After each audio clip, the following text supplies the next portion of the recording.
Depuis les forêts et les rivières proches de Kupiansk, un rythme tendu pulse le long des lignes de front. La ville elle-même est devenue un véritable échiquier stratégique, chaque mouvement calculé, chaque avancée et retrait observé avec une attention minutieuse. Il n'y a pas si longtemps, la Russie proclamait la capture triomphante de Kupiansk. Mais la réalité a raconté une toute autre histoire. Aujourd'hui, moins de 100 soldats restent à l'intérieur de la ville, une fraction de ceux qui étaient entrés avec ambition et ordre venus d'en haut. L'Ukraine a progressivement démantelé l'occupation, laissant la Russie en pleine tentative de regroupement. Au cœur de janvier, les forces russes ont lancé une série d'engagements désespérés, essayant de retrouver ne serait-ce qu'un point d'ancrage. Au nord de Kupiansk, des assauts ont visé le village de Holubivka. À l'est, des avancées ont été tentées vers Petropavlivka, Podoli et Kucherivka. Pendant ce temps, au sud-est, des unités russes ont tenté de progresser vers Pishan, Stepova-Novoselivka et Kurilivka. L'encerclement semblait être l'objectif. Pourtant, le résultat n'a pas été celui qu'espérait Moscou. L'Institute for the Study of War a rapporté sans détour. Malgré des opérations offensives continues, les forces russes n'ont pas avancé. Pourquoi ? La réponse réside dans un mur hors du commun, bien différent de toute défense traditionnelle. L'Ukraine a transformé la zone entourant Kupiansk en ce que les analystes appellent désormais une zone létale, un réseau tentaculaire de système sans pilote conçu pour limiter les mouvements et épuiser les forces adverses. Ce n'est pas une ligne de défense ordinaire. S'étendant sur près de 25 km,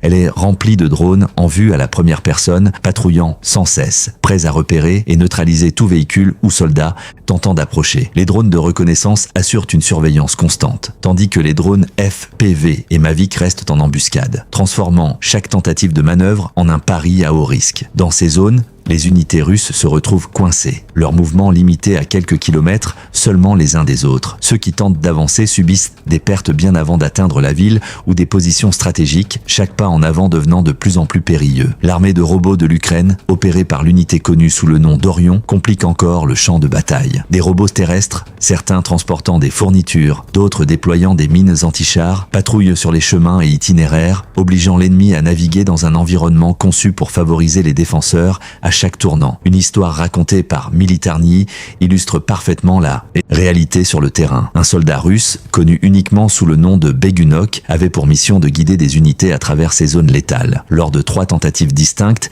il a survécu, mais chaque soldat qu'il conduisait a été détruit. Finalement, il n'a eu d'autre choix que de se rendre, non pas à une personne, mais à un drone. Ce scénario illustre un principe glaçant. Les zones létales sont aussi stratégiques que implacable. Un seul drone FPV peut sembler insignifiant, mais lorsque des dizaines opèrent simultanément, ils forment un obstacle insurmontable. Ces réseaux de drones ne sont pas statiques. Ils peuvent se déplacer et s'étendre, créant des passages qui semblent praticables, mais qui dirigent les forces dans des canaux préétablis. Mines, fils barbelés et terrains intelligemment aménagés contraignent les intrus à emprunter des chemins où les drones et unités robotiques les attendent. Depuis les airs, la reconnaissance fournit des mises à jour quasi constantes. Sur le terrain, des pièges subtils ralentissent même les plus prudents. Chaque mouvement est observé, chaque avancée calculée, laissant les forces adverses réagir plutôt qu'agir. Le génie stratégique réside ici dans l'attrition plutôt que dans la puissance de feu écrasante. L'objectif de l'Ukraine n'est pas la destruction pour elle-même, mais de neutraliser les avancées, préserver son propre personnel et obliger l'adversaire à dépenser ses ressources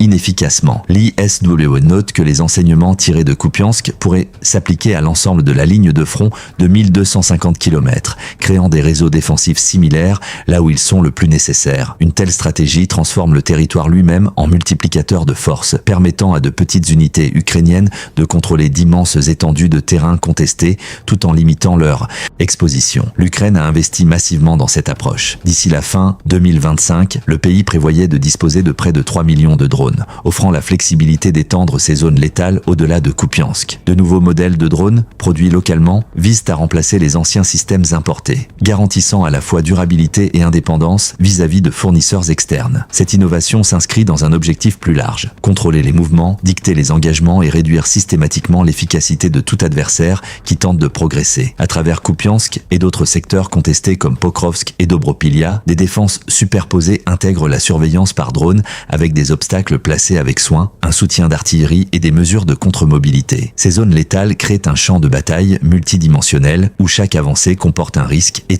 chaque que retrait est imposé par les circonstances plutôt que par choix. Les soldats dans ces zones doivent composer avec l'incertitude, naviguer dans un territoire conçu pour favoriser les défenseurs, tandis que des forces situées derrière la ligne observent et frappent à distance. Les chiffres racontent une histoire aussi frappante que la stratégie elle-même. L'Ukraine contrôle désormais environ 90% de Kupiansk, obtenant un ratio de perte de 27-1 en défaveur des forces russes. La combinaison de drones, de fortifications et d'ingéniosité tactique a fait de la ville un modèle d'opération défensive moderne. Pour l'Ukraine, chaque zone létale est plus qu'une simple mesure défensive. C'est un moyen de canaliser les forces ennemies, de préserver le personnel et de maintenir l'initiative malgré une infériorité numérique apparente. La vision est ambitieuse. Le ministre ukrainien de la Défense, Mikhailo Fedorov, a souligné l'importance de la guerre par drone comme partie intégrante d'une stratégie à long terme, limiter les avancées et soutenir la défense nationale. Avec les améliorations technologiques, l'expansion de la couverture par drone et l'innovation continue dans les systèmes sans pilote, l'Ukraine démontre que le contrôle du ciel et par extension du sol peut redéfinir la manière dont les conflits modernes sont menés. Chaque engagement à Kupiansk et autour de la ville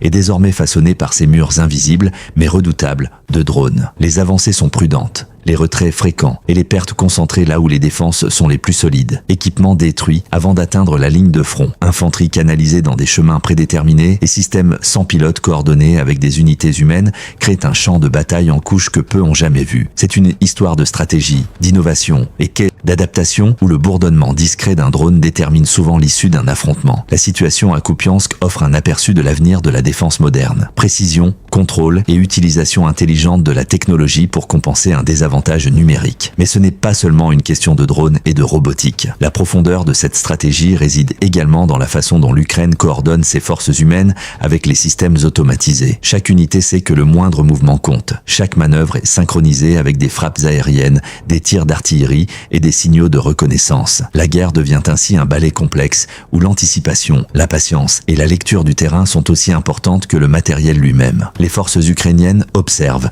analysent et ajustent en temps réel, transformant le champ de bataille en un espace dynamique où chaque engagement peut basculer en quelques minutes. Cette approche crée un effet psychologique puissant sur l'ennemi. Les soldats qui tentent de pénétrer les zones létales se retrouvent constamment sous observation, jamais sûrs de l'endroit où un drone ou un robot pourrait surgir. Chaque avancée devient un test d'endurance et de concentration, et chaque retrait est guidé par la nécessité plutôt que par un plan initial. Ce type de pression constante modifie la manière dont les opérations sont menées. L'adversaire perd l'initiative, tandis que l'Ukraine impose son rythme et ses conditions. Les systèmes déployés ne se limitent pas à la destruction. Ils servent aussi à la collecte de données, à la surveillance des déplacements et à l'anticipation des prochains mouvements ennemis. Les drones FPV et Mavic, combinés aux robots terrestres et aux unités de reconnaissance, forment un réseau intégré qui capture chaque détail du champ de bataille. Les TBL opérateurs ukrainiens peuvent ainsi visualiser, analyser et influencer simultanément plusieurs fronts tout en minimisant l'exposition de leurs troupes. Chaque interaction devient un calcul stratégique, chaque engagement un moyen de renforcer la défense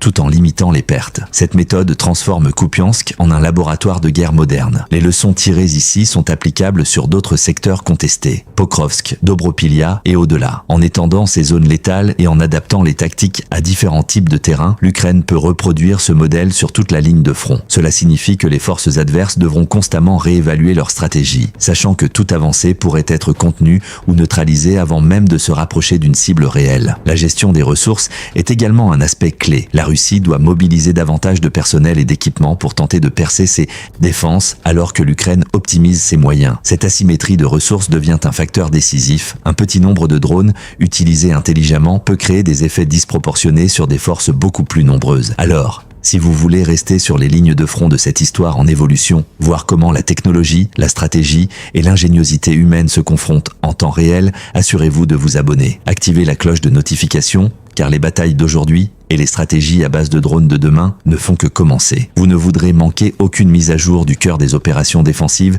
les plus audacieuses de l'Ukraine.